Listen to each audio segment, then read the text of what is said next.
Ron Paul has become an American icon, a political leader, a celebrity, a patriot, but more than that.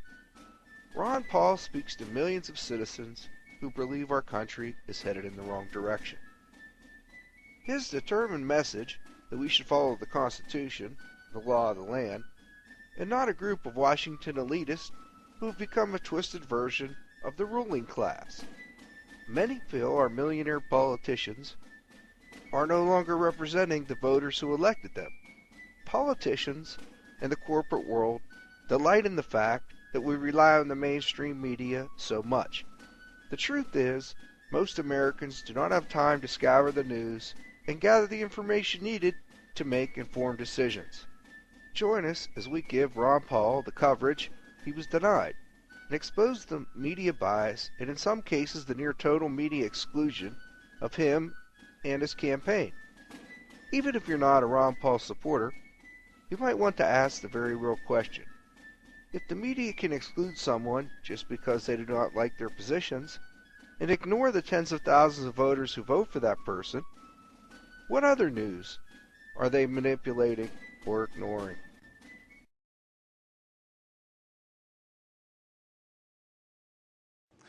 All right, so yesterday we had our debate wrap-up, and the general consensus seems to be that things went all right for Ron Paul, and he was treated fairly. But sadly, CNN appears to be afraid of using its own polls for its own post-game analysis. When reporting post-debate, they instead used data from a National Journal poll given to political insiders.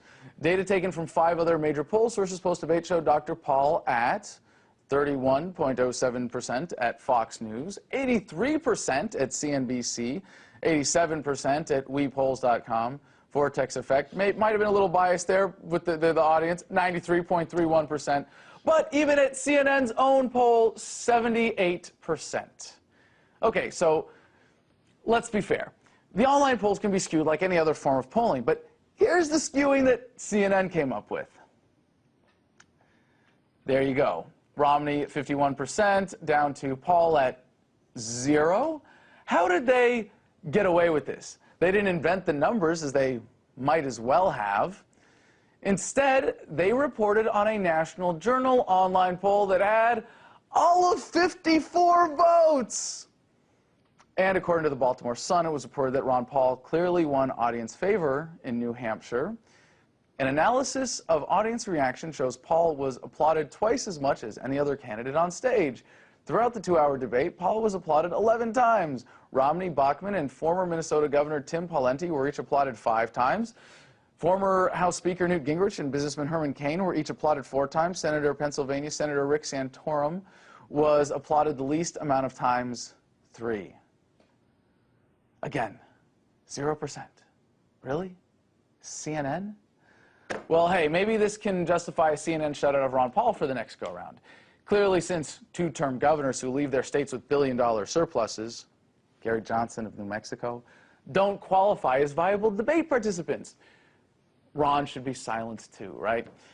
Yes, America, you see how this works? 54 votes to determine the front-runners. This is how they are selective in the narrative of the Communist News Network, ably coming to the aid of their lovable, freedom-hating, big government Republican Mitt Romney.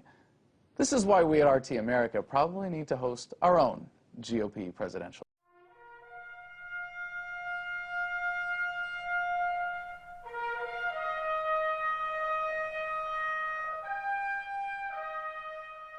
You get the sense that the country is desperate for someone to show us the way. Not the old way, not the same way, but a new way. Think about this for a minute. What if we pulled all of our troops out of South Korea? They've been there for 50 years, tens of thousands of them. What if we quit worrying about Iran and instead realized that its having a nuclear weapon isn't the end of the world? What if we pulled all our troops out of Iraq, brought them all home? What if we realistically addressed the debt and paid attention to the huge burden we're placing on generations to come? Guess whose ideas these are? And you hardly ever hear his name. This is Republican candidate Ron Paul talking in an interview with the New Hampshire Union leader. Ron Paul, who raised more than $5 million in the third quarter, trailing not far behind fellow Republicans like John McCain and Fred Thompson. Ron Paul, who has a huge internet following. He's a congressman, a physician who's delivered more than 4,000 babies. Ron Paul has been married to the same woman for 50 years, which means he doesn't come to the race with a lot of the assorted baggage that some of the other candidates for the White House do.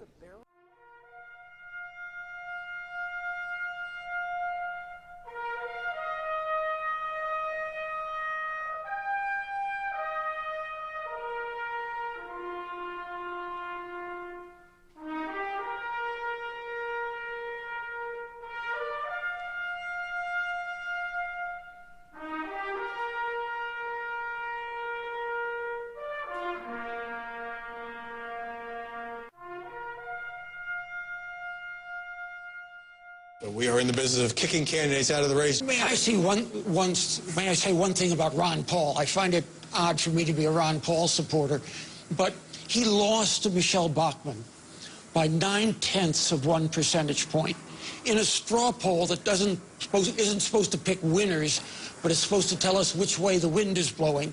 That's as good as a win. So we had a tie for first. But where is he on the morning shows this morning?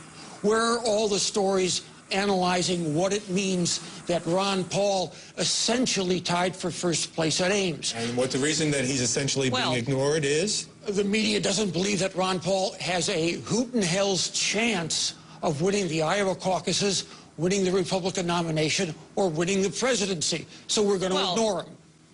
Go ahead, Stephanie. Yeah, I mean, I think that's, Howard, because that's the one thing Donald Trump has ever been right about, is that he's unelectable.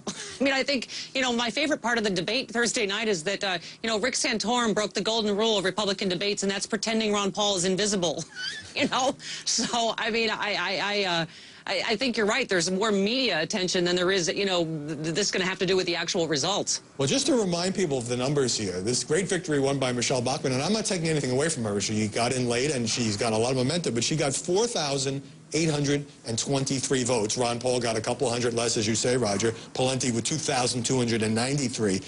Jackie Kucinich, you mentioned earlier, Texas Governor Rick Perry. The media doesn't believe that Ron Paul has a hoot and hell's chance of winning the Iowa caucuses, winning the Republican nomination, or winning the presidency. So we're going to ignore We it. are in the business of kicking candidates out of the race. August 15, 2011.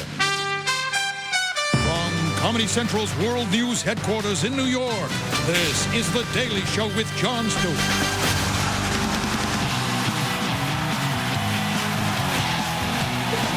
So now with Pawlenty dropping out, Rick Perry dropping in, and Michelle Bachmann and Ron Paul dominating the Ames straw poll, we got ourselves a race. We have a top tier. It is Mitt Romney, Rick Perry, and Michelle Bachmann. We have a new top tier, and it's Perry, Mitt Romney, and Bachmann. There's now a top tier in this race, at least for now, of Romney, Perry, and Bachmann. I mean, I think that's fair to say. Really fair to say? You're not forgetting, I don't know, anyone, say an ideologically consistent 12-term congressman who came within less than 200 votes of winning the straw poll? Isn't anyone going to give that gentleman a little love? There's a top tier now of Bachmann and Perry and Romney, and, we haven't mentioned, and we should. Thank you. We haven't mentioned, and we should, Rick Santorum, who did really surprisingly well for the amount of money and resources he had. Rick Santorum? He didn't get half of what Ron Paul got. He lost to the guy who lost so bad he dropped out of the race. Santorum? We're looking at Mitt Romney, who continues to be the front runner, but we have Rick Perry as well, and now Michelle Bachmann. Let's not count out Jon Huntsman, though. What? Jon Huntsman? Huntsman got 69 votes. If all of Jon Huntsman's supporters met at the same Ames, Iowa Quiznos, the fire marshal would say, yeah, that's fine, no problem. There's still some tables open in the back. Huntsman was the only Mormon running in the straw poll, and he came in second amongst Mormons. And by the way, this pretending Ron Paul doesn't exist for some reason has been going on for weeks. A new Gallup survey showing Rick Perry running second to Mitt Romney, knocking down Iowa favorite Michelle Bachmann to fourth. Behind who? Fourth behind who? How did libertarian Ron Paul become the 13th floor in a hotel? Why? What's wrong with... He is Tea Party patient zero. All that small government grassroots business, he planted that grass. These other folks, they're just moral majorities in a tri-cornered hat. Ron Paul's the real deal, and Fox News should love this guy. But watch the disconnect between the debate moderators at Fox's Thursday debate and the debate audience. Iran does not have an air force that can come here, just like we did in Iraq. Build up the war propaganda. There was no Al-Qaeda in Iraq, and they had nuclear weapons, and we had to go in. I'm sure you supported that war as well. Yeah. Okay. It's time we quit this. It's time. It's trillions of dollars we're spending on these wars.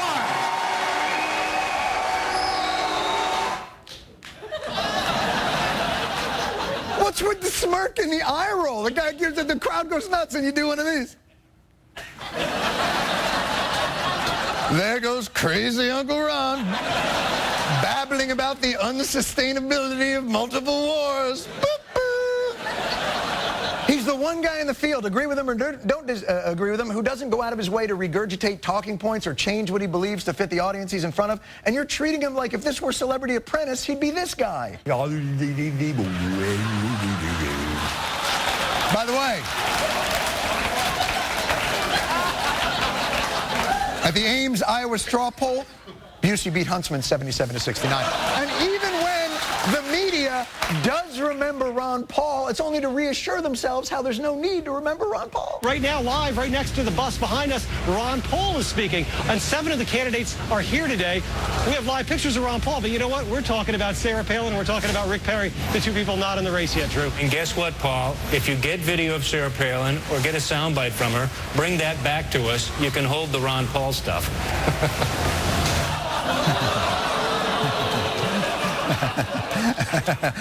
Right? I mean, that guy, right? We'll be right back.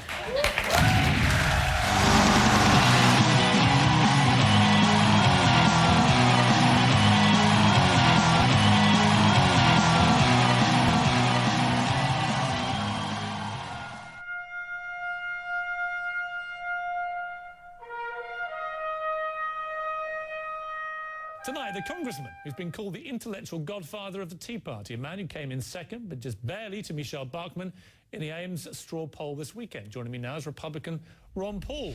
Ron Paul, you're the most untalked about contender today after this weekend I can ever remember. You should be getting as many headlines as Michelle Bachmann. You nearly beat her, and yet, oddly, the media seem completely obsessed with her and not obsessed with you. Why is that?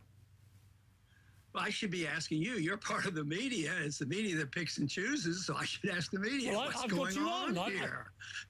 I'm making my statement. I've got you on my show. So I'm looking for an explanation, too.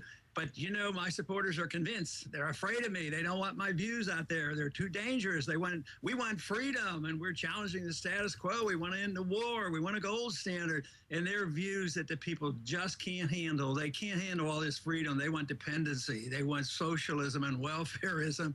So I think they don't like to hear our views.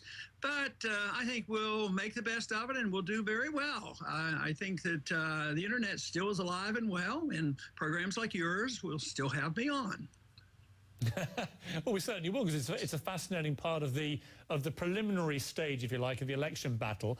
A lot of Democrats are putting it about today that Michelle Bachmann and you are threats and should be taken seriously and you're dangerous. That normally means a coded language for they would love you both to do well because it'll rip the Republicans in half and probably guarantee President Obama wins the next election.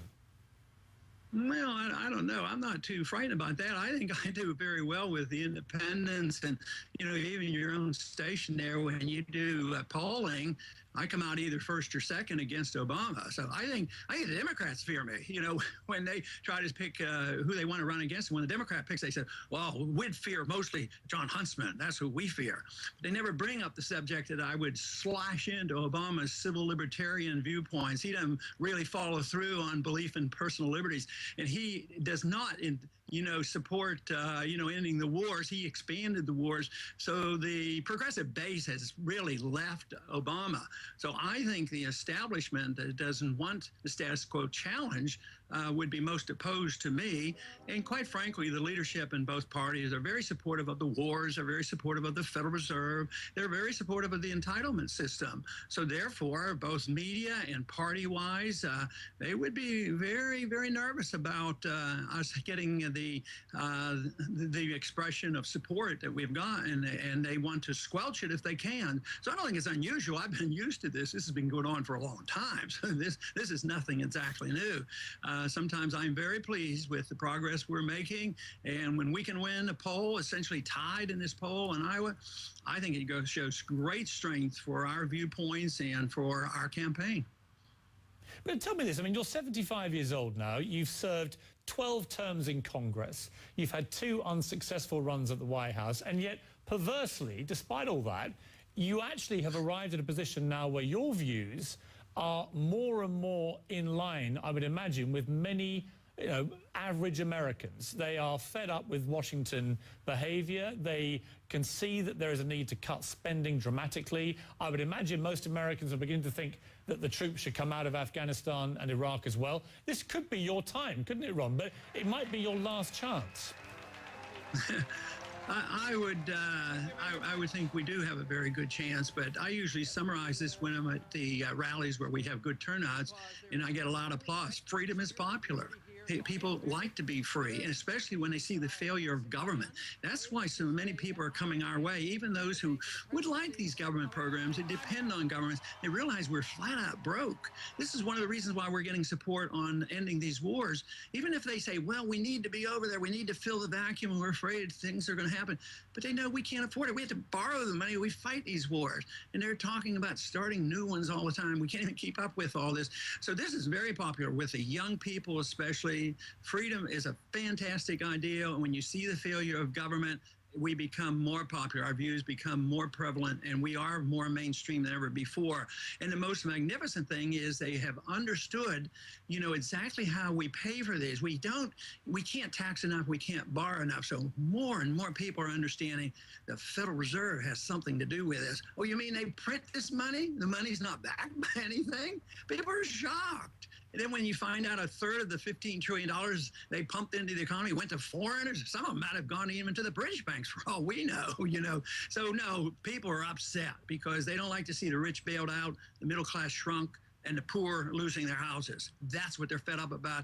And the Austrian Free Market School of Economics explains it. We predicted it would happen. And believe me, the people are waking up to that fact. Let me put this to you, Ron, because you're a charismatic guy. You did very well in this straw poll. It doesn't mean an awful lot, but it's an indicator that you have a popular vote there. You nearly won it. What I hear about you is very experienced, charismatic, people like you, but the thing that holds you back is when you stray into extremity. Are you prepared at this moment when everyone's wondering which way the Republicans are going to go? Are you prepared on some of these more extreme lines you've taken to soften, to moderate, to, in short, make yourself more electable? Well, why should somebody soften their viewpoint on defending the rule of law and defending the Constitution? That would be foolish. The extremists are in charge. They've been in charge, especially for the last 40 years, since they've been allowed to print money at will. So that's why we've extended ourselves overseas. That's why we have runaway spending with our entitlement system. That's why we have inflation, depression, recessions, and all of these things. That is so extreme. This idea that you have, a couple trillion, this year, our entitlements and debt has obligated our people to $5 trillion. And they think I'm extreme? I mean, this is weird. And they say, oh, no, we'll just print up the money, and everybody will be wealthy. But unfortunately, they give out the money and it goes to the wealthy people. The poor get poorer. That is weird. That is, it's really bad. It's bad economics. It's bad morality. It doesn't conform with our Constitution. And the people know this. They're really waking up to this. And this seems to be, most people come up to me and they say, what you say is common sense. It's not like I'm spouting off some extreme position. Yeah, hang on, Ron, hang on a second. Yes. Hang on a second. I don't think people are rushing up to you in the streets of America saying, legalize heroin, that's common sense, are they? No, and in fairness to me, I've never used the word heroin once in a campaign ever in 30 years. So it's somebody in the media says, oh, now we're going to interpret what he said. This might mean that he would allow the states to do such and such. All I'm saying is people ought to have freedom of choice, just as you have freedom of choice in your First Amendment rights, picking and choosing what you do and say on TV. I just think personal choices. I mean, I usually use the example of personal choices to say, why is it that the federal government comes down with a SWAT team to arrest people who drink raw milk? You know, what has happened in this country? So I never use the drug as an example because I know how people demagogue it. But it is true. You know, there was a time in our history not too long ago, there were no federal laws against marijuana in 1937 before that. So this is rather new. We've spent $1 trillion on the war on drugs, and it hasn't done one thing except enhance the drug dealers. Oh, I thought I was supposed to explain why I didn't get 152 votes. We just missed it. No, we thought it was great. And were you surprised? I guess that's what I'm getting at. Pardon me? Were you surprised? Not totally. I was anticipating that we would do well. And I knew we'd do a lot better than we did 4 years ago. Dr. Paul, there's been a lot of talk about the lack of media coverage. You've made a lot of the talk shows. Jon Stewart did a little spoof about how you came so close, basically almost won it, but yet no one's talking about you. What do you make of it? Well, some people find it rather entertaining. I thought it wasn't exactly entertaining, but I keep thinking, you know, people say, what are you going to do about it? Well, absolutely, what can I do about it? You know, if the 5 major networks turn you down and they don't call you, you can't do a whole lot about it. You've made it clear time and time again that you're against many of our foreign entanglements, as you put it. Would the recent death of Osama bin Laden, in your opinion, be justification for our involvement in the Middle East? I would say it's a reason to have less involvement. Why? Because that was the initial authority that I voted for. Go and get the people who were responsible for 9/11. And it was limited to that. It had nothing to do with nation building or invading countries that didn't have anything to do with it. Then later, during our one-on-one interview, you believe that states have the right to decide whether or not marijuana should be legalized, whether or not prostitution should be legalized, and whether or not gay marriage should be legalized. Under our system of government, the federal government was not supposed to get involved in that type of legislation. And separating yourself from the Republican base in this contentious election isn't something that scares you? No, I think politically it's very helpful, and I don't separate myself on purpose. I become separate because I'm a much stronger stickler for the Constitution. My friends, Alex Jones here from Infowars.com with an important message concerning the 2012 presidential election. In all of my years of studying politics worldwide and here in the U.S., I have never seen the establishment running scared like they are right now. A perfect storm is upon us. Everything Ron Paul talked about 30 years ago and 3.5 years ago in the 2008 campaign has come true. The Federal Reserve has bankrupted the country by design. Open world government, global carbon taxes, VAT is being announced. Everything that he's warned us about is now unfolding. Our country is bankrupt from the welfare state, all these wars. The federal government's out of control. Obama's launching wars without congressional approval. A super Congress now creates the spending bills. The president, more and more, is becoming a dictator. Our country is dominated by the Federal Reserve banking cartel. Ron Paul, Thursday night in the debate, had most of the cheers and applause on the Fox News Republican debate. The other candidates were like a group of traitorous wolves or hyenas attacking him, going after him, trying to demonize him. The questioners from Fox were trying to demonize Ron Paul and were so scared of him. They were endorsing torture and secret arrest of Americans and even the extrajudicial killing of Americans, and were laughing at him that he wanted trials and due process. Ron Paul is the American. Ron Paul is aligned with George Washington and Thomas Jefferson. These globalists, they're the ones that aren't aligned. They're the ones that could care less about our republic and work for the special interest. You're not going to find a real constitutional president from the Democrats. You're not going to find it from the Republicans. And the media is coming after him. Liberal, conservatives, CBS, ABC, Fox, CNN. It was the hatred of this man who has the most conservative voting record in Congress, who is a true constitutionalist, a true libertarian. And there was this hate.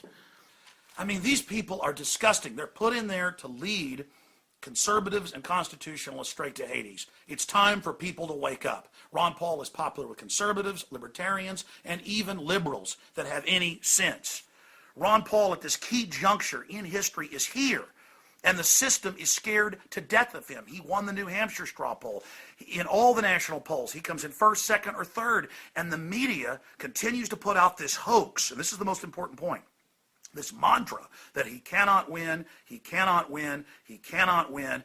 Yeah, I like Ron Paul, most talk show hosts say, but he can't win. This idea to try to go after the public and treat you like you're weak-minded so that you'll, quote, vote for a winner so you feel like a winner. Well, we've already won because Ron Paul's running and educating people about real issues. He is the only real candidate out there, period. His decades-long work is now coming to fruition in an archetypal challenge right as America is imploding, right as everything he talked about is happening.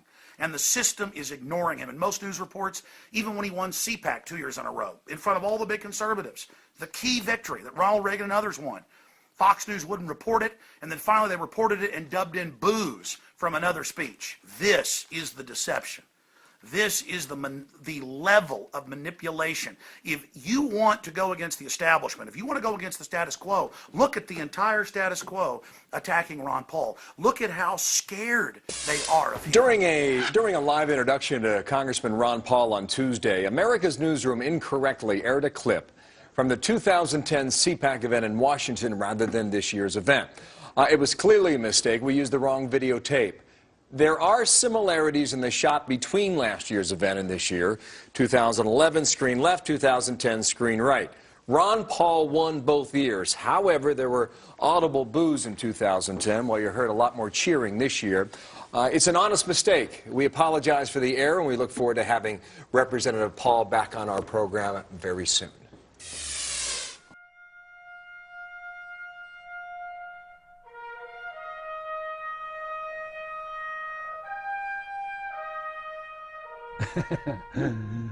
I don't know what the word is, but if somebody else volunteers that term, I'm not going to argue with them. But something strange went on, and all of a sudden I got less than I usually had because of a close second place. It seemed like the reverse should have occurred. Because I've always argued that, it's not as much and exactly like candidates want, but I thought I've been treated pretty fairly and all, over the years and even in the last year, even since the campaign's been going on.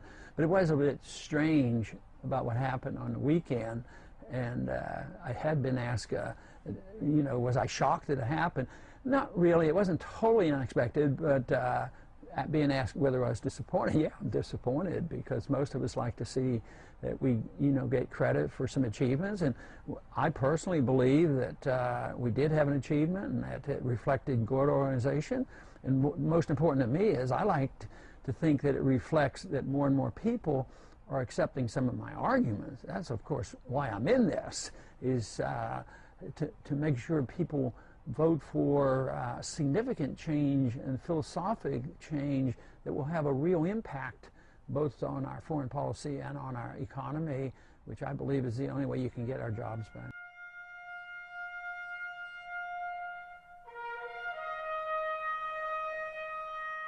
And it was 152 votes. That's pretty close. But we got a big charge out of the headline that says Bachmann first place, Polenian third, and then essentially just forgot about it. I mean, what's going on? Is somebody, when they ask me that, and it's normal for you to ask a question like that, but I keep thinking maybe I should be asking the media, the question, but nevertheless.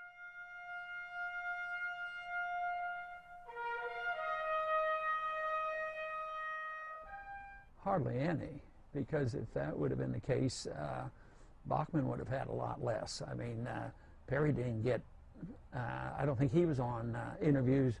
I don't think he was interviewed by 5 major networks, and yet she was. It probably had a little impact, but I don't think that would justify an exclusion. It might justify a dilution, but the event, if the event was worth anything, I should have been asked a few questions. If the event was worth nothing, then Bachmann should have been, you know, on 5 stations and me none.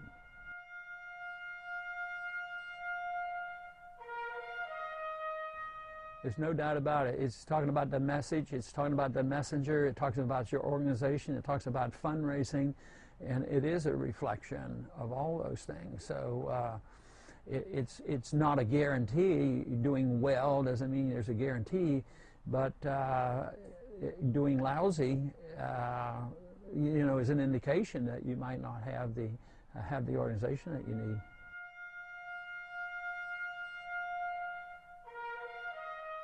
Well, obviously, I think so. I wouldn't run, you know. It's interesting that when even some of the major networks that questions my electability, when they do the polling and they pick out a candidate and do a poll against Obama, I do pretty darn well. I'm either first or second on that. You know, that, and that's really all that counts. And most of the time, political parties are looking for the individual who can win. To a degree, don't overly challenge the status quo, and this is one thing that I think I can compete with any of them. I'm convinced personally that the views I express are the views that the majority of the American people want, and that the other candidates can't quite say it. They can't come down hard on our useless expansionary militarism around the world and all the money we're wasting there. They don't talk about the Federal Reserve. They don't have a full expression of personal liberties and what's happening at airports and invasion of our privacy and search warrants with, searches without search warrants. They don't address any of that, and that's what the American people are really tired of. So in many ways, it is my position on those views that can challenge Obama much better than any of the other candidates.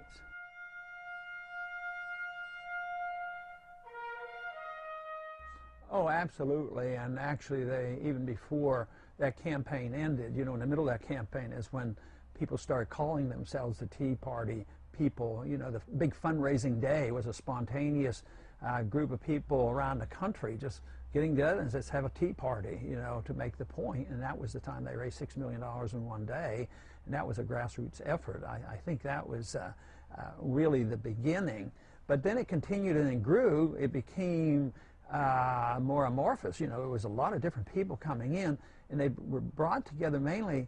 The government wasn't the answer. The government was too big. They spent too much money. The debt was a danger. But in the specifics, then there were some discussions going on, and they continue to go on. But the disenchantment with the status quo of both Republicans and Democrats is very, very strong. You take a state like New Hampshire, which is an important early primary state. There are more registered independents than there are Republicans or Democrats. I mean, that's fertile field for a candidate like myself because they're allowed to vote in Republican primary. So that's, I believe, the majority of the American people today. You know, if you take the hardcore Democratic base that won't do anything other than vote for a Democrat and a hardcore Republican base, I bet you're talking about 25 or 30% on each side, and the rest are up for grabs. And those are the really independent-minded people who are looking for different answers to our problem and a different explanation, because so far they've been wrong. I mean, and it's such a wonderful opportunity for us who defend personal liberty and free markets, the American tradition and sound money. We see it as a fantastic opportunity to sway people into once again believing in what made America great, and that is our freedoms.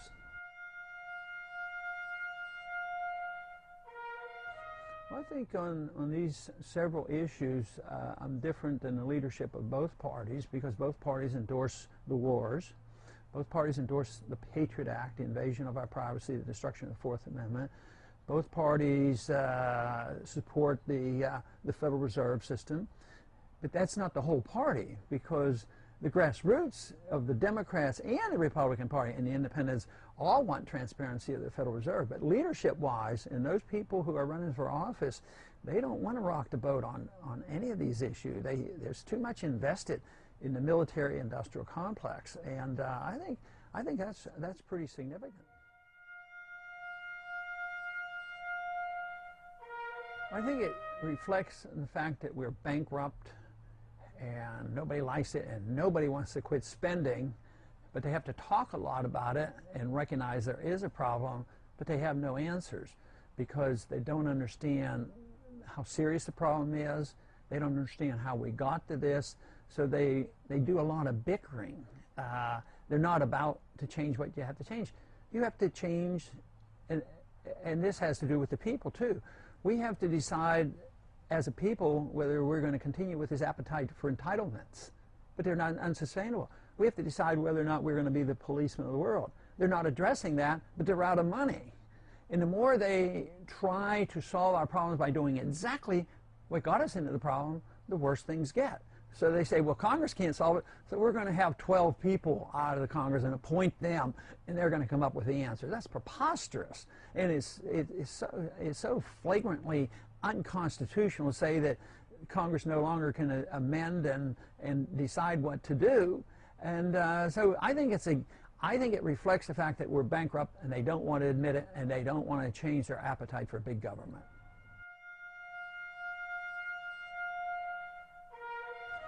The answer is, well, to simplify it, we got in this trouble because we have had too many people, presidents on down, that had no respect for the Constitution, no understanding how freedom really works. So we have to have a restoration of a conviction and understanding how freedom works and how the market works, but also only send people to Washington that are dedicated to the rule of law. That they can't just say, oh, the Fourth Amendment, that's no big deal. We can get rid of it because we want to be safe and secure. You have to have people with firm conviction that the Constitution can solve our problem. So if we got into this trouble by not following the Constitution, we can solve almost all our problems just by having only people there that will enforce the Constitution. A lot of spending cuts, but not in an absolute term. Actually, there'd be more spending. It's just that the government wouldn't do the spending. If you have a prosperous economy, there's a lot more spending, and the people spend it. Now, we spend, but we have to borrow the money or print the money. So we have to quit that. And that means a lot of cuts. A lot of cuts, and if we did it in a sensible, gradual way, we could work our way out of this. The odds are getting slimmer and slimmer that we're going to do it that way. But it will have to come when there's a total economic breakdown, destruction of the dollar. So I'm not optimistic that it's going to be easy to get the people to agree on, oh yeah, cut my check in half, I'll go along with that. Everybody's fighting over a pie that is shrinking. The jobs are going away, the revenues are going down, the demands remain high, and the most basic economic principle that they don't adhere to when we run into a recession or depression is you have to allow the malinvestment and the debt to be liquidated, and they haven't done that. They always prop it up. Instead of allowing the bankruptcy, the American people got stuck with the bad deals, you know, the derivatives and all the bad mortgages. So you can't do it. Japan's been in the doldrums for 20 years because they've done that. It took us 17 years to get out of our depression because we wouldn't allow the correction. And right now we're into our fourth year of trying to correct things. The market wants to correct by, you know, getting rid of debt. Politicians can't allow that. They have to always, you know, prop up the debt and the bad investments. But eventually the debt is liquidated. So what the government and the politicians want is to liquidate it by bad money. You know, we'll pay off all the bills, but we're going to pay them off with dollars that have no value. That's what they're working on, and that just takes a lot longer, and it penalizes the middle class. The danger is political chaos, destruction of the middle class, and we see that just in the housing crisis. People losing their jobs and losing their houses. That's what we've embarked on, and that has to be reversed if we want any prosperity in this country again. I would hope that I could build on a consensus, as we did on bringing about the importance of the Federal Reserve, and conditions will change rapidly. They're going to be much worse next summer, and the people will say, hey, you know, more and more people say, you know, he was right. he was warning us about the housing bubble all those years and nobody listened. So yeah, it'd be credibility, it'd be, you know, my ability, it'll be how willing they are to admit the mistakes are made and admit that we don't need troops around the world. The majority of American people now think it's pretty silly about us having all these troops all over the world when we're flat out broke. You know, what are you doing? So now I think we're approaching that, and it remains to be seen. And obviously, I'm convinced that I have something to offer, and that this philosophy is the answer to the bad philosophy. And we've had a good test, 40 years, and it's a total failure. And it's going to be more evident within the next 12 months of the total failure of Keynesian economics, printing press money, massive deficits that hasn't worked. And anybody who says just more of it is going to fix it, it's very foolish. Yes, it will get worse, and you have to accept the fact that if you did what I'm talking about, you could have a bad year, but then it would be all over. If we'd have done the right thing in 2008, 2009, we'd have been working again like we did in the year 1921. We had to have the correction after the inflation of World War I. We had a depression for a year, bad depression, but nobody even remembers it because it was liquidation of debt. If an individual can't get ahead because they have too many credit card debts and mortgage debt, if they get all that debt paid up, then they have growth again in their own welfare, in their own well-being. Sometimes they pay it off and sometimes they declare bankruptcy. And a country has to do that before you get the growth again. So it's convincing people that they have to accept this whole new concept of liquidation of all the mistakes made over 40 years plus. And that is why it's so crucial. But it will happen. If we don't do the right things, it just lasts longer and it's more painful.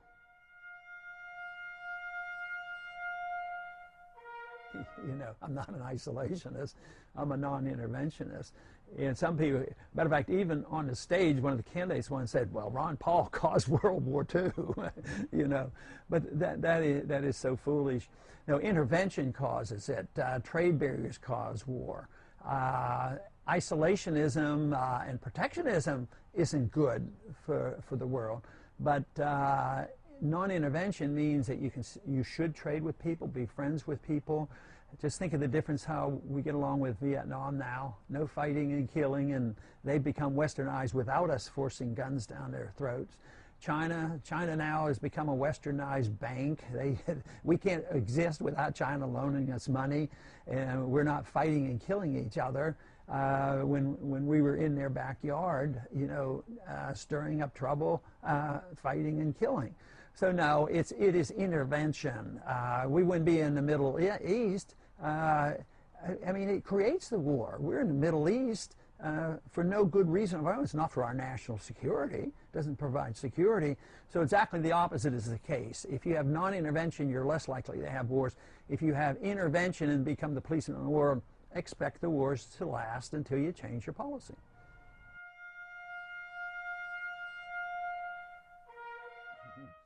Good question. I don't know if I have the answer because we have to ask those who do those kind of things.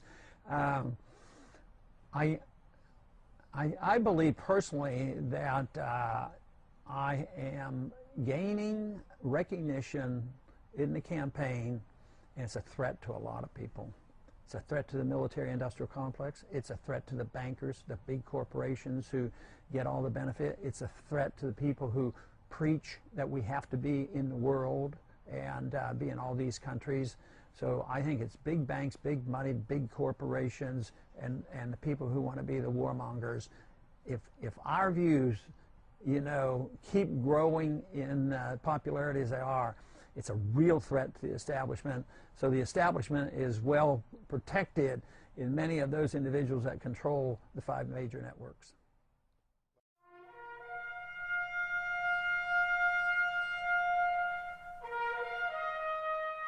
Congressman Paul, I want to show you the video that got the most votes of all the video questions submitted to YouTube, and this one comes, as you can see, from Brandy and Michael in Spencer, Indiana. There's growing concern among Americans about the size and the scope of the federal government and its infringement upon state and individual rights. If you're elected president, how do you plan to restore the 10th Amendment, hold the federal government only to those enumerated powers in the Constitution, and allow states to govern themselves? Congressman, what's your answer for Brandy and Michael? Well, obviously it would take more than one individual, but the responsibility of the president would be to veto every single bill that violates the 10th Amendment. That would be the solution. Anything else there? You got a little time left. Well, I'll tell you what, that is the subject that is crucial because government is too big in Washington, D.C. It's run away. We have no controls of spending, taxes, regulations, no control in the Federal Reserve printing money. So if we want government, whether it's medical care or whatever, it's proper to do it at the local level as well as our schools. But there is no authority in the Constitution to do so much of what we're doing. There's no authority for them to run our schools, no authority to control our economy, and no authority to control us as individuals on what we do with our personal lives. Paul, you have said that you believe that life begins at conception and that abortion ends an innocent life. If you believe that, how can you support a rape exception to abortion bans? And how can you support the morning after pill? Aren't those lives just as innocent? They may be, but the way this is taken care of in our country, it is not a national issue. This is a state issue. And there are circumstances where doctors in the past have used certain day after pills for somebody with rape. And quite frankly, if somebody is treated, you don't even know if a person is pregnant. You don't even know if there's a disease. But if it's 24 hours after rape, I don't know how you're going to police it. So I don't think you should create. We have too many laws already. Now, how are you going to police the day after pill? It doesn't make any sense to me in a practical matter. So I would say that nobody can outdo me on respect for life. I've spent a lifetime dealing with life, but I still think there is a time where the law doesn't solve the problems. Only the moral character of the people will eventually solve this problem, not the law.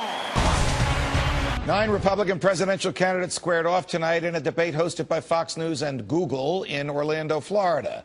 According to the latest Suffolk University poll, Mitt Romney is in the lead, with Ron Paul in second place at 14%. Joining me now is my friend and colleague, Fox News political analyst Juan Williams, author of Muzzled, The Assault on Honest Debate. You know we'll have honest debate here, my friend. There we go. All right, now, you got to tell me what you think of this headline in something called the Daily Caller. Quote, poll, Romney leads New Hampshire, Huntsman third, Perry fourth. Now, do they know how to count? Why would they omit saying who was in second? Well, you know why? Ron Paul. But is there a media bias against him? Just from the media's point of view, isn't he good for the media because he challenges Republican orthodoxy and causes debate and generates and stimulates the discussion about ideas that the other Republicans don't want to talk about? Well, that's right. And it's because the other Republicans don't want to talk about it. It's because he is such an extraordinary candidate that the mainstream media doesn't pay attention. They don't believe that Ron Paul, with his libertarian bent, could actually be the GOP nominee. To the contrary, every time Ron Paul comes out, attracts huge crowds, gets numbers that are sufficient in the polls to say this could be your Republican nominee, there's a base of Republicans, but especially the mainstream media, that refuse to acknowledge. It's like he's standing in front of them and they say, I don't believe it. Don't believe it, not credible. I'm going to rub my eyes and see if I can. Oh, he's still there? Yeah, but who's first, who's third? Is it a rejection of what he believes in? Is it just a perception that these numbers that we're seeing are not accurate and can't last? Well, you know, part of the problem is that if you look at conventional mainstream Republican ideology, it's not isolationist. So some of the key issues that have erupted during our age, weapons of mass destruction, Iraq, Afghanistan, pursuit of Osama bin Laden, foreign aid, Israel, popped up this very week. Right. On all these fronts, what you hear for Ron Paul is contrary to Republican orthodoxy. Okay, Judge. but you would agree with me, and obviously disagree if you feel inclined. The key issue is the economy. Right. No one has been stronger on what has caused these problems. No one has been more consistent. No one has done more to bring the Federal Reserve and money printing and central planning of economic activity into focus than Ron Paul. Is it possible Republicans and independents are recognizing that? No, they're not recognizing it yet. And again, you know, what strikes me about this is I think Ron Paul is the father of the Tea Party, and in large part because of his criticism of U.S. economic policy and printing money, you know, willy-nilly, and saying that we are, in fact, out of control and we need to get back into some kind of very hard basis for currency. This is all Ron Paul. Okay. And saying spending is out of control and taxation is too much, and he's been back and forth with Perry in this debate and others about this issue. So here's what we know. In fact, he is, as you just described him, prescient when it comes to American economic problems, and yet people see him as, well, gee, that's Ron Paul. He's kind of, you know, curly-minded or curly-haired or whatever. Last question. Can Mitt Romney shake off Romney Care? Can Rick Perry shake off something I believe in, but I'm not running for president? Right. That Social Security is a Ponzi scheme. Nope, in neither case. And it will stick to them because negatives stick to politicians. You remember negative.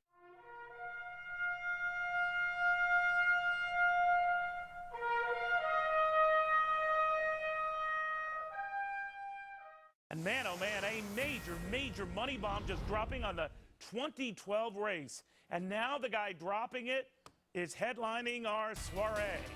Welcome, everyone. I'm Neil Cavuto. And while Rick Perry is pulling out all the stops today, is this guy where all the grassroots dough actually starts and stops?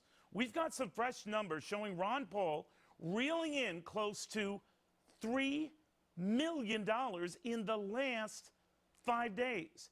More than 44,000 donations coming in from all 50 states. So for critics counting him out, maybe they should think twice as he just counts the cash. The Republican presidential candidate joining us now on the phone from Jackson, Texas. Congressman, these are off-the-chart numbers. And what makes them striking is largely in small denominations, thousands of them. Well, it's very encouraging because if you got it all from the large donations through bundling by banking interests and others, that wouldn't be very encouraging to me. But no, I think the grassroots are much more aware of what I'm doing than a lot of other people, so I was very pleased with the fundraising event. You know, it's interesting because your fellow Texan, Rick Perry, is out with this flat tax proposal we're going to get into a little bit. He's going to be a special guest of mine discerning it. But while he has in the past raised some big money from some big donors, nothing like what you've been able to do on the small, just average American front. Is that something you want to try to capitalize on, try to pound in the next debate? What? Well, I probably should do more of it. I think it's natural for what I'm doing to get small donors because, you know, over the years I've been in Washington for a while, and you know, the lobbyists don't bother me. They don't come and pester me, and I don't get a lot of PAC money. So the special interest wouldn't naturally come toward me, so I'm very pleased. But it also gives us the strength to build the organization. So we have a lot of volunteers coming up with this, and that's also very important. But and we're doing so much better than we had 4 years ago, but we still know we have a ways to go because sometimes we don't get on the headline news. You might be the only one that's going to be generous enough to report this today. So well, I don't know if I'm the only pleased. one. I mean, it is eye-popping when you see it. I don't care what your point of view is in the media. I mean, that's something to report on, period. What I think the media, the general media, focuses on then, Congressman, is the fact that despite all your money-making prowess, which is never in doubt, it hasn't translated with a better poll position of late. What do you say to those critics who say you're more a financial flash in the pan? Well, I would say we are doing better, you know, compared to what? Compared to 4 years ago, compared to 6 months ago? No. We keep going up. We don't surge, but we never drop. If we get a supporter, you know, they're pretty loyal. Others have surged in the polls, and they'll be top of the pack, and all of a sudden they're dropping off quickly. So ours is very, very steady, and we haven't lost ground, but we do need to prove ourselves. And that's why we're working very hard in the early stages. And I think January is a big month for us. What are you going to do with all this money? we're probably going to advertise on Fox or something like that. I guess, that's the curse of getting a lot of money, then spending it wisely. And a lot of candidates have been known in the past. Hillary Clinton comes to mind for recklessly wasting it. Mitt Romney 4 years ago was criticized for essentially wasting the financial advantage he briefly had. How do you get this into the right media at the right time with the right message to counter the perception that you've peaked? Yeah, and we've had I think 4 or 5 ads out, and you have to have the expert help. Sometimes I'm the last one to argue about exactly what we should have because I'm so tied into the philosophy, and sometimes they suggest other things. But we have good people, and they have good ads, and they've gone over well, and they have to know the markets, and I think that's why we've made some progress. The flat tax, a simpler tax, something you have long championed, that our present tax code was and is a nightmare. Rick Perry detailing a flat tax plan of his own. This, of course, comes on the heels of Herman Cain's 999 campaign. But the Perry plan is said to be an effort to jumpstart his campaign. Too little, too late. What do you think of that plan of his? What? Well, I don't know. I just think that all the others have talked a lot more about taxes than I do. Everybody knows my position on taxes. They're too high, and I'd like to get rid of the income tax. But my plan didn't talk as much about taxes. We talked about spending because that's where the problem is. And I think they do this almost to stay away from the difficult choices. How many others have really offered any significant cuts? Nobody's offering that. Nobody in Washington offers real cuts. And I think that's where the problem is. Our crisis has to do with debt, sovereign debt worldwide, and the financial conditions are continuing to deteriorate. So whether you collect the revenues with a sales tax plus a flat tax or all a flat tax, right, it's academic. I want people to ask, what do you think our government ought to be doing? Do you think we have to be the policeman of the world? So do you think we have to have these entitlements or not? So you're saying his plan, I think, balances the budget by 2020. If he were to be reelected, essentially by the time he's close to out of office. Your plan, if you get elected president, is to balance it, I think, by your third year. Third year, but we cut $1 trillion the first year. I mean, people's eyes glaze over and say, oh, I'm going to balance this in 15 or 20 years. Right. I mean, the only thing that counts is 1 year. The same people aren't there after 1 or 2 or 3 years. So you have to do it. Okay. You have to do it right away. But you have to change the appetite for government. The tax code, and the method of collection won't solve the problem. It's not an arithmetic problem. It's a strategic problem on what we think our government ought to be doing. And I think our government should be protecting our liberties and not running our lives and running the economy and policing the world. So there's a big difference. Right. And I try to emphasize that. Well, Congressman, you must be doing something right with all those folks giving you checks, $5, $10, $15 at a time. It's added up to some wampum cash. Congressman, good having you on again. Be well. Thanks.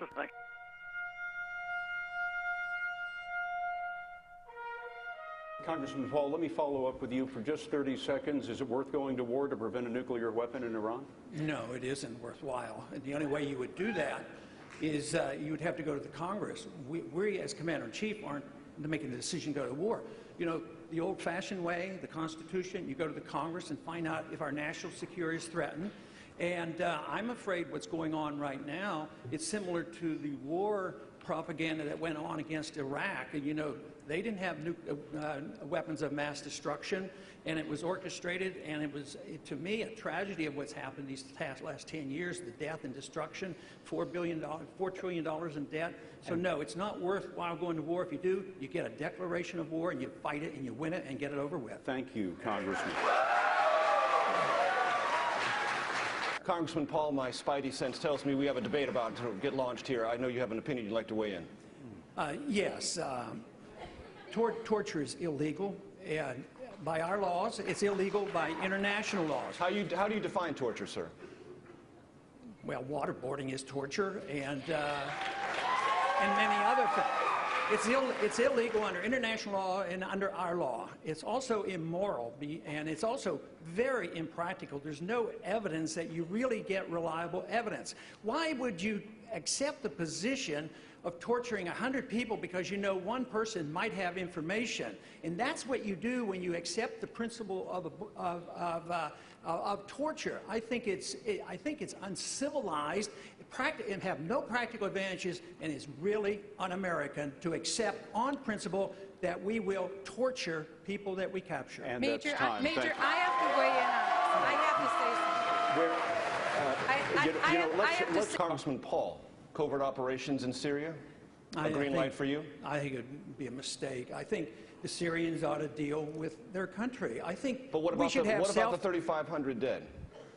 Well, there's been a lot of people killed throughout the world in the last century. You know, the Soviets and the Chinese killed hundreds of millions, but we didn't feel compelled morally to try to stop it. No, it's a tragedy, and it would be nice if they would accept different views. But for us to get in the middle of that and prop up the different dictatorships, this is why we get into this trouble. It's overthrowing dictatorships that we have supported that causes so much of this problem. So to get further involved, you want to have self-determination. We don't need to lose any more troops. You get in there with covert operations, then you have troops involved. Thank you, Congressman. And it's very costly. Thank you, It's not Congressman. a good idea. Governor Romney.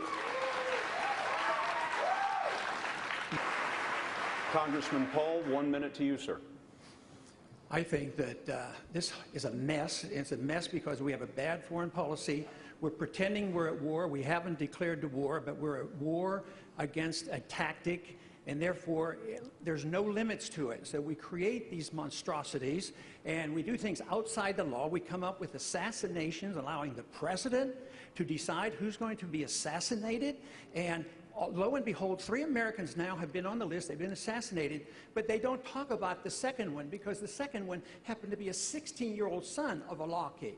So what are we doing here to accept this idea that our presidents and this lawlessness to pursue, and that we someday will be subject to those same courts? So no, you don't. You want to live within the law and obey the law, because otherwise it's going to be very bad for all of us. And this whole idea that now we can be assassinated by somebody that we don't even like to run our medical care, and giving this power to the president to be the prosecutor, the executor, the judge, and the jury, we better look at that carefully before you automatically endorse something like that. Congressman, thank you very much.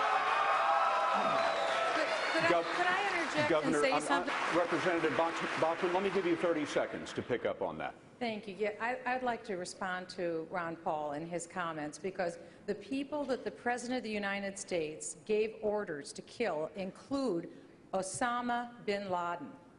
Now, I think all of us can agree this was a good idea for the President of the United States to make this decision. Ron Paul doesn't think so. But this was a very good idea for the President. After all, Osama bin Laden had no problem ordering the destruction of the Twin Towers or of the Pentagon. That resulted in over 3,000 lives. As well, Alaki, who we also killed, he has been the chief recruiter of terrorists, including Major Hassan at Fort Hood, including the underwear bomber over Detroit, and including the Times Square bomber. These were very good decisions that were made to take them Congressman, out. thank you. I know, Ron Paul, you want to jump in, please. Right.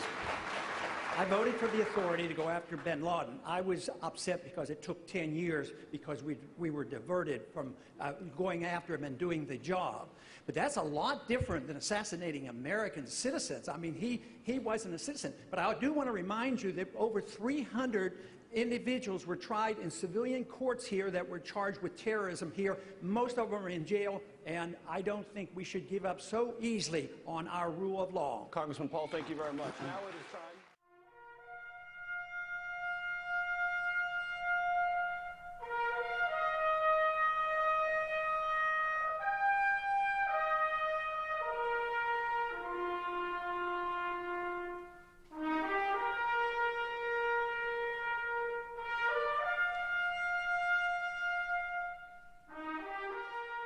were some people who are getting defensive this morning. That is Ron Paul's campaign and Michelle Bachmann's campaign, who are a little fired up because they felt they were shortchanged last night by CBS. In fact, CBS, well, let's read this statement here because this is from CBS. Well, first, we have to set this up, sorry, Clinton, because this is why Michelle Bachmann thinks she got short shrift, because her campaign caught wind of this email accidentally. It was an oops email. This was an oops email that was like a reply all email from CBS where they had said, hey, the campaign had said, you can have Michelle Bachmann afterwards if you'd like her for your web show.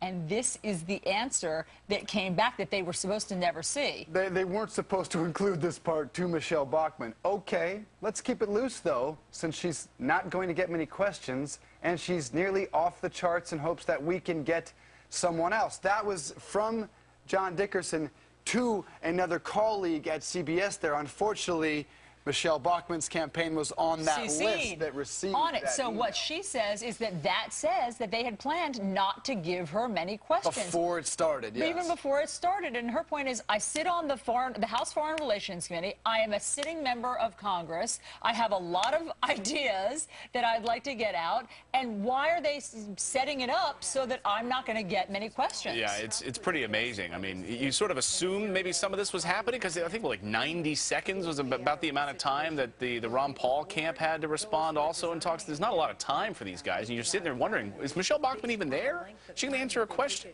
At one point, she even had to yell out, can I answer this? Can I? Remember, she yelled out to Anderson during the CNN, Anderson, can I do this? Well, CBS, of course, fired back with their own email saying this. They said, look, it was a candid exchange about the reality of the circumstances. Bachmann remains at 4% in the polls, but remember where Newt Gingrich was in the polls beforehand. I mean, because of these debates. Less than 4, yeah. But yeah, he might have been at 0 in some of the polls.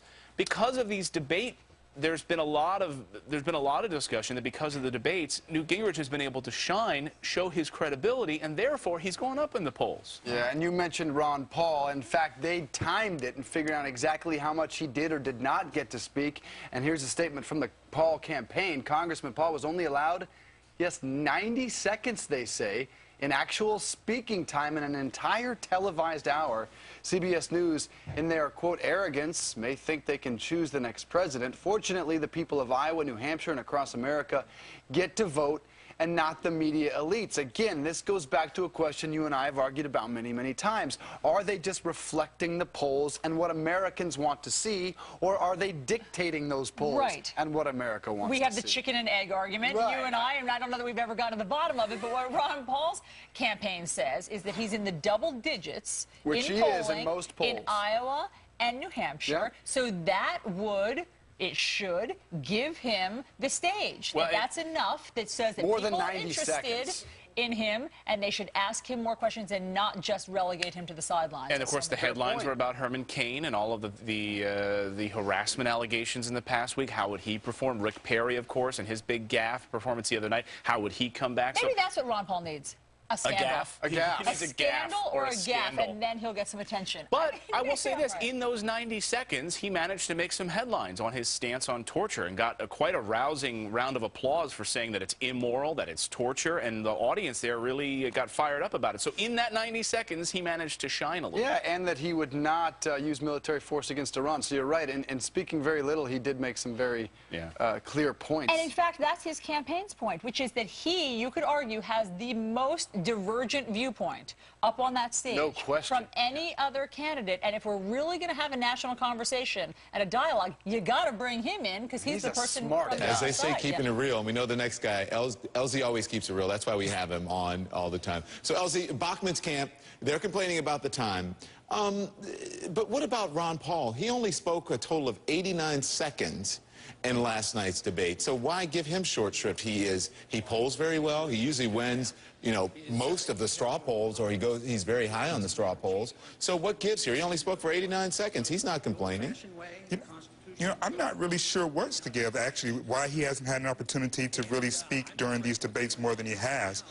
You're right. He's shown to be really in touch with the voters. They seem to really like some of his views, and it shows whenever the straw polls are being held.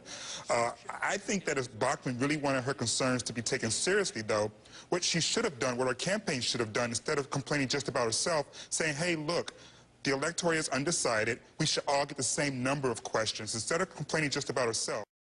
A new poll out, and we've got someone who's close to leading in this poll, and this is fascinating. It is a Bloomberg News poll, and look at this. Ron Paul at 19%. He's actually second to Herman Cain, who's barely hanging on at 20%. They're still the leader, but the numbers are slipping for him. Romney's at 18%. Gingrich is at 17%. So you see Gingrich rising in all the polls. But the guy who just gets no press whatsoever is Ron Paul, who's doing 2 points better than Gingrich is in Iowa, and Gingrich is now getting all the press. The mainstream media is amazing. They can't stand Ron Paul. Oh, other conservatives, yeah, I mean, look, people will have fun and they'll talk about stories, etc., but they just don't want to touch Ron Paul. They don't want to come anywhere near him. Look, here's another indication how well Ron Paul is doing. In just the latest straw polls that have been done in different states, Ron Paul has won the California straw poll, the Ohio straw poll, and the Illinois straw poll, okay, winning all of these.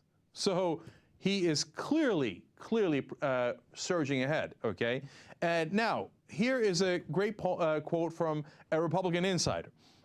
Bradley Blakeman, he's a strategist and a former Bush staffer, says, quote, "If I were Romney and Perry, I would be thinking of a way to get Ron Paul off the stage because he's a distraction."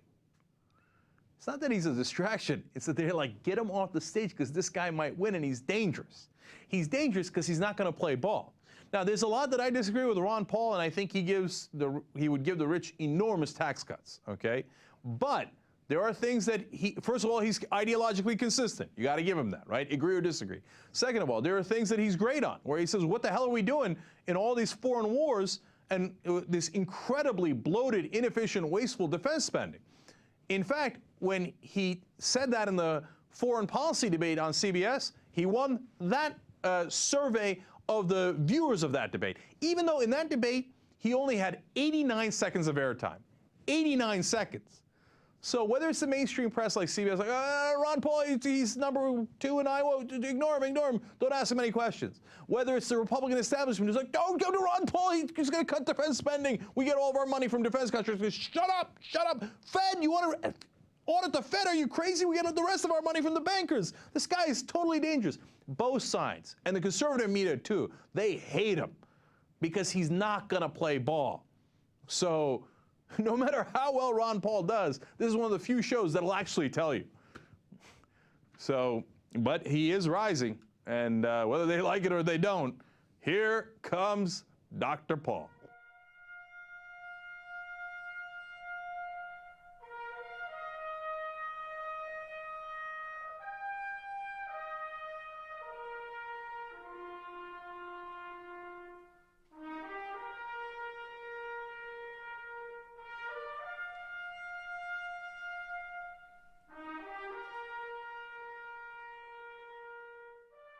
The latest poll out of Bloomberg says a virtual four-way tie for first place in Iowa. That is among all of the GOP candidates: Herman Cain, Mitt Romney, Newt Gingrich, and surprisingly, Ron Paul. This is the first time Congressman Paul has polled in first place slot in this race. So we're asking tonight, why is that? And what is so wrong with Ron Paul? Ben has the reality check you won't see anywhere else.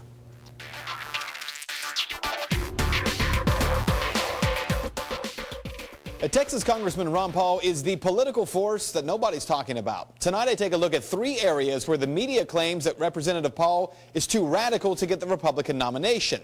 The question is that true? Let's begin with his view on the role of the federal government. Paul was a strict constitutionalist. He wants to drastically cut back the size and the power of the federal government.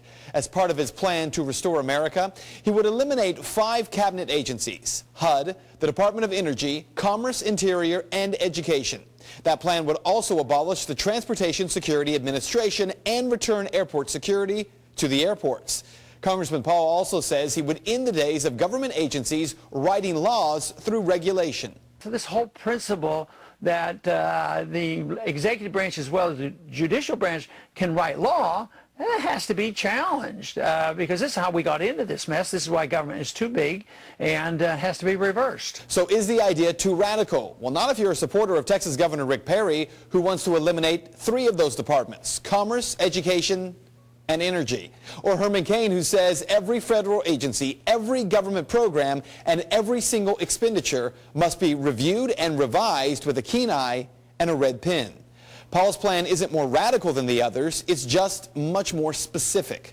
Now to the concern that Ron Paul wants to deal with Social Security by letting older people die. Yes, someone actually told me that not 24 hours ago. I would find that a lot of cuts, a lot of other places. Matter of fact, on Social Security, it is already being reformed because the cost of living increases aren't there, so the value is going down. So no, there's places we should cut. So what is Representative Paul calling for? The congressman does want to allow an opt-out on Social Security immediately for younger workers, but his plan to restore America keeps Social Security for all older Americans. Money used from the end of the wars in Iraq and Afghanistan would be used to shore up the program, as well as money that will be saved from the elimination of those 5 federal programs. He also proposes keeping Medicaid and other welfare programs, but paying for them with block grants that are given to the states and allowing the states to have the flexibility to solve problems. Now, there's also the concern that Ron Paul is an isolationist, anti-military, and weak on defense. So I would say there's a lot of room to cut on the military, but not on the defense. You can slash the military spending. We don't need to be building airplanes that were used in World War II. We're always fighting the last war. But we're under great threat because we occupy so many countries. We're in 130 countries. We have 900 bases around the world. We're going broke. But again, here are the facts. Ron Paul does not say that he is against defense. He says he believes in funding for a strong national defense. So, of course, he's the candidate that the military would not support, right? Well, according to USA Today and PolitiFact, Ron Paul has received, get this, more campaign contributions from people who work for the military than either President Obama, and almost 3 times as much as all the other Republican presidential candidates combined. So here's what you need to know. This is not an endorsement of Ron Paul for president. Those of you who don't support him have your reasons, and you're entitled to them. But this is an endorsement for fair coverage, and there is no question the congressman isn't getting it. Consider the fact that during Saturday's CBS debate in South Carolina, 7 minutes and 45 seconds worth of time was allotted to Rick Perry. 5 minutes and 45 seconds worth of time to Rick Santorum, who was polling at nearly the last place among presidential contenders. In comparison, Ron Paul got a whopping 89 seconds worth of time. Does that seem like fair coverage? And that is reality check. We have had an overwhelming response since last night's reality check, an endorsement for fairness in dealing with presidential candidate Ron Paul. Thousands of people from California to Florida to Canada are talking about it. Ben is responding to some of those emails in a reality check. Reply all.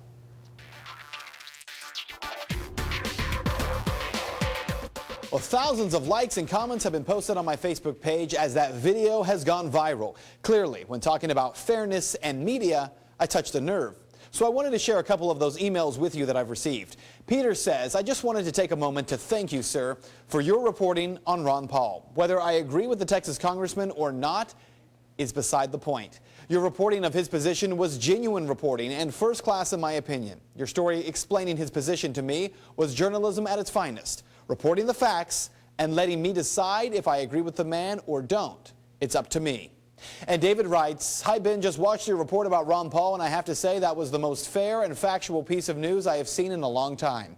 I appreciate the time that was spent actually comparing the candidates' views in a very clear, straightforward manner rather than showing 2-second sound bites and sensationalizing irrelevant details.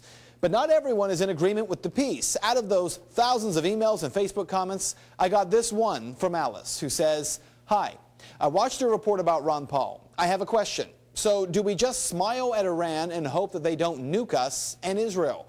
I'm appalled that he thinks Iran can just have their bomb and that's fine. What about our allegiance to Israel? He seems to not give a rip.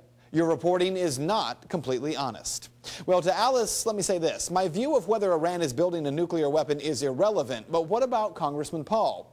He says he is not convinced that Iran is building a weapon.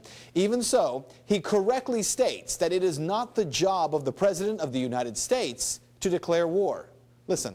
And the only way you would do that is you would have to go to the Congress. We as Commander-in-Chief aren't making the decision to go to war.